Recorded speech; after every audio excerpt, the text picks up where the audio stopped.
You don't know how to entertain yourselves. You don't know how to entertain that person. Your personality is trash. And your sex game is weak.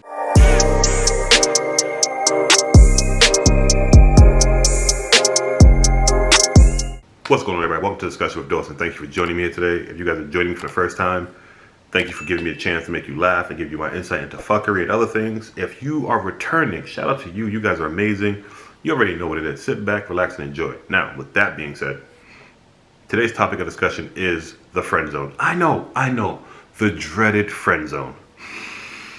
We're going to get into that, right?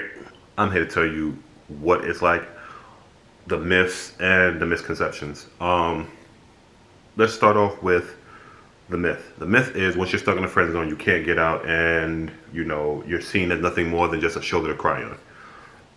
The misconception is women don't have sex with their friends. Now, I believe both. I believed both of those because I listened to other guys. Now, with that being said, they weren't toxic or whatever, but you don't know the truth if you only hear one side of the story. There's usually three sides. It's his, hers, and the truth, or this person, that person, and the truth. It's always three sides to the story. The truth usually is a mesh of both sides, right? So, with that being said, I just want to say, it's all baloney. From the woman's side, if a guy is ever to be in the friend zone, it's because he placed himself there. Now, whether you didn't court her well enough or you didn't present anything well enough, it all fell on the guy. Now, from women, again, if you're in the friend zone, you don't have to be a friend. You can go about your day and that's it. But if you want to present as a friend and do friendship things and be upset that she doesn't see you as more than a friend, it's your fault. Why are you upset with her? From the guys, they see it as, I'm just there to take them out to eat and, call when there's a trouble with the guy that she chose over me and blah, blah, blah, blah, blah. Granted, I've been the guy who's been chosen over, and honestly, because I'm an asshole, I end up enjoying sitting back and listening to all the hardships of that relationship because it's karma. Now, I'm not saying I'm the best guy. I'm not saying I'm an amazing guy. I'm just saying I wouldn't do certain shit to certain people if I was in their shoes, i.e. the guy that was chosen over me. Prime example, right? And the person's probably watching this, or may one day watch this. It is what it is. I was chasing a girl, and she knew exactly how I felt about her. There was no beating around the bush. I told her how I felt. I decided to take the friendship route first, and then try and build from that, which I still to this day think is the best way to get into a serious relationship. Now, she decided to choose a guy over me, and I was hurt. Not even gonna lie, I felt some type of way. I was demolished at first. And then she told me what happened on their quote-unquote first date. He told her to be ready by 7. He didn't show up till about 10:30. He showed up at 10:30. He took her out to, I guess, the bar. They got a little tipsy, and he took her back to the house, and they had sex. He ended up putting her in a cab to send her on her way home. That was their first date. And she was like, I feel a bit used. Rightfully so, you should feel used. For all that, you could just brought the liquor to the house and, done the deed there. She was under the misconception that they spend the entire weekend together, and it ended up being maybe 3 hours together at that. And that pretty much was their relationship. And after that, after a little while, he didn't even take her out. He just brought her over, they did the deed, and sent her on her way. And she felt like shit. She felt like their relationship was trash. Rightfully so. You aren't in a relationship. You are, technically. You just don't know what your relationship is. And it wasn't, y'all were together. You were just some ass. Some sex. That was it. And it is what it is. I say that to say this now. You should understand the parameters of what you want, ladies. If you want a relationship where a guy takes you out, say that and make sure you repeat that. If you want just some dick, repeat that. If you just want a fuck buddy, repeat that to them. Men, we forget shit off rip. I promise you, you might think we're thinking about shit about you. Sometimes we are. Majority of the time we're not. We're thinking about food, sex, sleep, and games. Or entertainment. Either one. Sex doesn't fall under entertainment. It falls under damn near sport at this point. So, there you go. Now, fellas, if you want just somebody to have sex with, that's fine. Make sure you let the woman know. And you don't do anything friendship-like, right? And you make sure you repeat that, because women get delusional. I'm not saying all women, but a lot of women be delusional. Oh, he not messing with nobody because he sleeps with me. Some guys can sleep with multiple women throughout the day. It is what it is. If you want a woman to be friends with benefits, make sure you present that. You make sure you communicate that. Make sure you say that repeatedly. This way, shit isn't misconstrued, right? Boom, done. If you want a relationship, move accordingly to that. If you want an exclusive relationship, make sure you say that. If you want a poly and open relationship, make sure you mention that and you present your interests, right? That's that. You move accordingly, you communicate these things, and it'll never be misconstrued. Now, I've given you guys dating advice before, but you know, it's been a while, so why not? Let's review that. If you want to take her on a date, plan the date. Hey, I'd like to take you out to a movie. Doctor Strange is out. It's a 7:30 showing. I can pick you up at 6 or 6:30, and we can go from there. Or you can meet me there, and we can get food, drinks there, or we can get something afterwards that's more affordable and less heavy on the pocket. Simple. I always say I always say the movie first and then dinner. Makes it simple. You got something to talk about. Always, your conversation via text and phone calls should always be open and continuous. If you fall asleep and they left a question for you, answer the question when you woke up and then followed up with, hey, good morning. Or good morning, and then answer the question. If you're thinking about, if you end up thinking about the person throughout the day, it's not a crime to say, hey, you know what? I was thinking about you today. We should link up this day, or we should meet up this day and do this, or I'd like to take you out here. Or I learned something within the last few years of my life.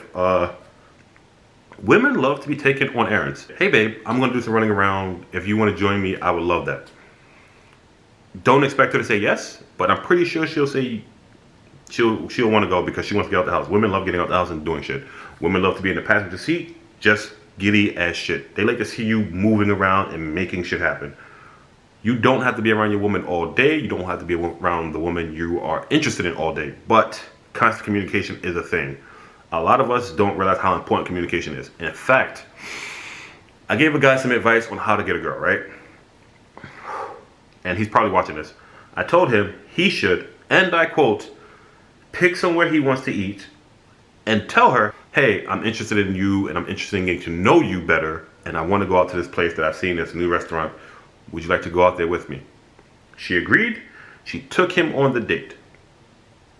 The date went well. He vanished for about 3 to 5 days and didn't say anything to her. He basically ghosted her for about a week. When he goes back to tell her, he's like, oh, sorry, I was having a tough time. I was having mental issues. She was like, oh, it's no problem. It's all good. And then she blocked him. Why she blocked him? Because the motherfucker had the unmitigated audacity to be gone for a week and give her no context clues, nothing, you know. You could have just said, hey, I enjoyed the date. I'll look forward to seeing you again, but I'm really having a tough time. I'm having a little mental issues. I just need some time to be alone real quick. And when you do that, it's open communication. You went on a date Monday. By Tuesday, Wednesday, you tell her, hey, I'm having some mental issues. I'm just having a stressful time. A lot going on in my life. I'm not dodging you. It's just a lot going on. Give me a little time real quick, and I'll get back to you. Now, the next time you should talk back to her or reach out to her is about like that Friday, that Saturday, or that Monday. This way, you know, she knows you're going through some shit. She might even text you, hey, thought about you. Just want to let you know you crossed my mind. Hope all is well with you, and keep it pushing. You should reply to her text if she reached out to you. Do not ignore a text if somebody reaches out to you. Granted, I'm guilty of that when my family was passing away. My family had passed away. But everybody knew what it was. It's just people prying and giving their condolences, but they knew what it was. And boom. By the time he hit her back up, she was over him. She felt betrayed. She felt whatever she felt, it was enough to block him. Done deal. Right? Now, like I said, that was the wrong way to go about things. Open communication is amazing for any relationship you have, whether that be a parent and child, whether that be cousins, family, friend relationship, sexual relationship, exclusive dating relationship, poly relationship. it requires communication. Communication is a way that you can basically let somebody know what's going on without giving them too much information. He said, I'm having mental issues. Perfect. He's having mental issues. Leave it at that. And keep it pushing. Yeah. So there we go. His fuck up. He had his own issues. It is what it is. Now, if you happen to be friends with somebody and you want to be more, you should communicate that. I should name this the communication episode because a lot of people need communication advice. Communicate what's going on and hey, I like you more than I thought I would. I don't know if you feel the same way, but I'd like to take the chance to take you out and see where this could go.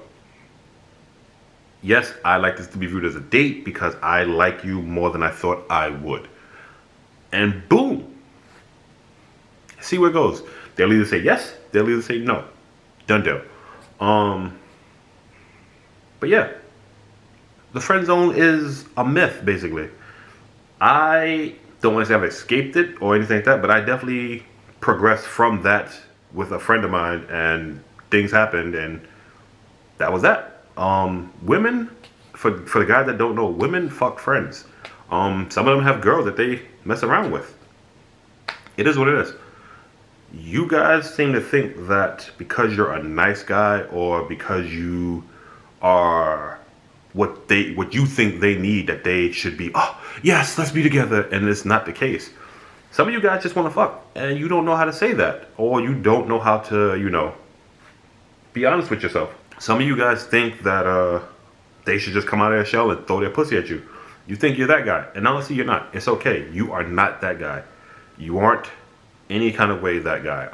A lot of guys swear that they are, and they get their feelings hurt, and now they just hurt. And they're miserable, and it is what it is. But you set yourself up for failure. A no is a no. I don't want to say it's a permanent no, and I don't want to say it's okay to persist. I personally don't think so. Once a girl says no, and that's it. If you choose to persist, do it after a certain amount of time, whether that be a month, whether that be a year. Your approach should be different, and you should be different if you want that woman. And also, if you are a friend to the girl, please tread lightly because she may value you as a friend and she doesn't want to lose you as a friend, right? Keep that in mind. Now, if you are with a woman and you're the friends with benefits / friend / lover, keep in mind that is a thing. You have to do friendship things to keep the lover things going. If you just think you're going to play her friend and then stop being her friend after you get some box, and then you think that she's going to keep giving you box, but you're not like coming over to hang out with her when she's emotional or taking her out or planning little dates here and there. When she stops and she gets a dude, don't be upset. Also, don't be upset if she gets a boyfriend and you're just side dick. It's okay. I've been a side dude before. Totally different topic for a totally different episode. That's coming too. But yes, you have to communicate these things. You have to keep, you have to keep up your end of the deal. You have to present yourself as that. Also, I don't see a reason why a girl should fuck you just because you feel like it. A lot of you dudes don't even put her pleasure first. You don't do anything that would make her want to get off or help her get off, and you're upset that she's not, dying to throw herself at you. First of all, some of you guys don't even know how to entertain yourself. You don't know how to entertain yourselves. You don't know how to entertain that person. Your personality is trash, and your sex game is weak. It is what it is. You guys still feel emasculated by sex toys. I'm here to tell you, you shouldn't view sex toys as competition. You should view them as spicy additives to spice up your sex life. Now, build your personality up, build your sex life up, and then get out there and try, get a friend with benefits or get somebody, pay for the sex. It is what it is. Do what you have to do, but the friend zone isn't this, oh my God, space. Get out of your head with it. And that's what I got for you guys today. This has been your episode. This has been a topic of discussion from me. And that's what I got to say about that. There might be a second part of this video with a guest of mine, but it is what it is. But shout out to you guys. I appreciate you guys for following me. I appreciate you guys checking up on me. I appreciate you guys fucking with me. I enjoy it. Thanks for fucking with your boy. I don't have anything else. I don't want to feature anything else on this episode. But yeah, get out of your head. So don't forget to do better, be better, and stay better. And also, get your shit together. Peace.